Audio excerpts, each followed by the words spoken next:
1800 hours Pakistan Standard Time. Assalamu alaikum. This is Radio Pakistan. The news read by Daman Zaman. The headline: the Prime Minister says the fascist Modi government in India has become a threat to neighbouring states, putting regional peace in danger. The National Disaster Management Authority has activated a hotline number 051 111 for registering and resolving locust-related complaints. Kashmiris on both sides of the line of control and the world over, strongly condemning the attack on a Sikh temple in the United Kingdom, have termed it as the handiwork of Indian secret agencies. The American president has offered to mediate the standoff between China and India at the Himalayan border. In Syria, 6 militants have been killed in an explosion that hit their arms depot in Idlib region. And now the news in detail. Prime Minister Imran Khan has said the Hindutva supremacist Modi government in India, with its arrogant expansionist policies akin to Nazis' Lebensraum, is becoming a threat to neighbouring countries. In his tweet today, he also referred to India's border disputes with Nepal and China. The Prime Minister said Pakistan is threatened with false flag operation while Citizenship Act poses threat to Bangladesh. He said all this is happening after illegal annexation of occupied Jammu and Kashmir, which is a war crime under the Fourth Geneva Convention, and laying claim to Azad Jammu and Kashmir. Imran Khan said he has always maintained the fascist Modi government is not only a threat to India's minorities by relegating them to second-class citizens status, but also a threat to regional peace. The Foreign Minister Shah Mahmood Qureshi has called upon the international community to take notice of India's nefarious designs that pose a grave threat to regional peace and security. In a statement today, he said India has buried secularism and is constantly fanning Hindutva in the country. The foreign minister said India not only took illegal step of annexation of occupied Jammu and Kashmir, but is also trying to change its demography through amendments in the law. He condemned India's controversial construction in Ladakh that led to the standoff with China. He said China always exhibited restraint in the past and even today was also willing to resolve the issue through peace. The foreign minister said China cannot remain oblivious to India's illegal constructions. He, however, stressed that India's actions could threaten the regional peace.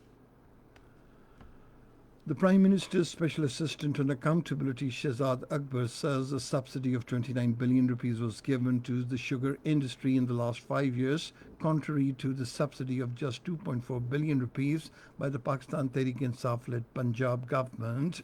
Addressing a news conference in Islamabad this afternoon, he said PTI-led federal government has never given any kind of subsidy and only allowed the export of surplus sugar. He said the previous government of Pakistan Muslim League Nawaz granted 26.6 billion rupees, while former Prime Minister Shahid Khan Abbasi alone had given a subsidy of 20 billion rupees under the influence of Salman Shahbaz, the son of Muhammad Shahbaz Sharif. He said the Sindh government was too not far behind in granting subsidy to the sugar cartels and granted a subsidy of 4.12 billion rupees, of which the Omni Group was the biggest beneficiary. Shahzad Akbar maintained that Prime Minister Imran Khan fulfilled his promise by constituting the Sugar Commission and making its report public. He said all those will be held responsible who damage the public interest through political maneuvering or other influences. The National Disaster Management Authority has activated a hotline number 051 111 for registering and resolving locust-related complaints. A spokesman of the National Disaster Management Authority said in a statement that the aggrieved farmers can register the complaints about the existence of locust in their respective areas or need of spray on the hotline round the clock.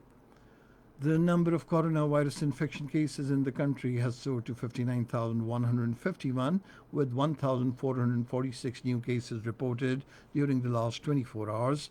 According to the National Command and Operations Center, 21,118 cases have so far been detected in the Punjab, 23,507 in Sindh, 8,259 in Khyber Pakhtunkhwa, 3,536 in Balochistan, 1,879 in the Islamabad Capital Territory, 638 in Gilgit-Baltistan, and 214 in Azad Kashmir. 19,142 patients so far stand recovered from the virus, while the death toll stands at 1,225, with 28 deaths reported during the last 24 hours. The Ministry of Climate Change has planned to launch 7 national parks across the country under the Green Stimulus Initiative of 10 Billion Tree Tsunami Project for conserving over 650,042 hectares of forest area. The advisor to the Prime Minister on Climate Change, Malik Amin Aslam, told APP that the project is aimed at preserving the depleting forest cover and dwindling wildlife habitats across the country. He said the initiative would help in creating multiple green jobs for the local communities associated with these national parks. This is Radio Pakistan. The sun today passed directly over the top of the Holy Kaaba in Makkah today at 18 past 2 p.m. Pakistan Standard Time, which enabled the people to spot the Qibla direction. According to astronomers, the Kaaba loses its shadow for a brief time in the process. The celestial phenomenon called zero shadow occurs twice every year in the Grand Mosque because of its location between the equator and the Tropic of Cancer. Aside from May 27th, the event also happens every July 16th of each year. Due to the tilt of the Earth's axis, the Sun travels at 23.5 degrees north and south of the celestial equator and falls directly overhead on places lying over the equator during the equinox and moves northwards towards the Tropic of Cancer and then again progresses southward. Kashmiris on both sides of the line of control and the world over have strongly condemned an attack on a Sikh temple in the United Kingdom and have termed it as the handiwork of Indian secret agencies.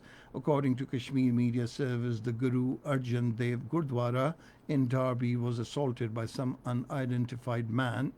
In their separate statements in Srinagar today, Tehreek-e-Hurriyat Jammu and Kashmir Chairman Mohammad Ashraf Serai and the All Parties Hurriyat Conference spokesman said the attack on the Gurdwara was also painful because the Sikh community had always championed the freedom cause of the people of Jammu and Kashmir.